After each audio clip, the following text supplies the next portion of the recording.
dito isang CD5. Ang issue, suspension and steering problem. Nangangabig, mabigat, nagkadrag yung isang panig ng sakyan, napo-falling left siya. So, unang tingin natin is the alignment. Then, nakita din natin rack end, kumakalog. Sabihin po ninyo, up na, pasok ng pasok.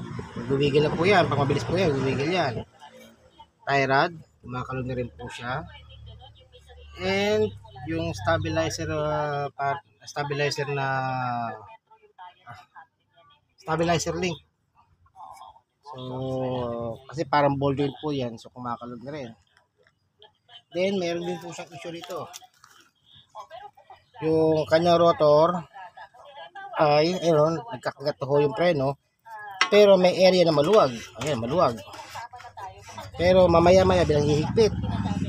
Ayan, mahigpit na naman, no?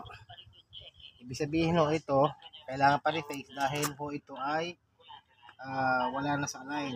Sabihin 8. So, yan po ang dahilan ng mga yan. Usually, nagpo-falling left o falling right. Karinawan nito.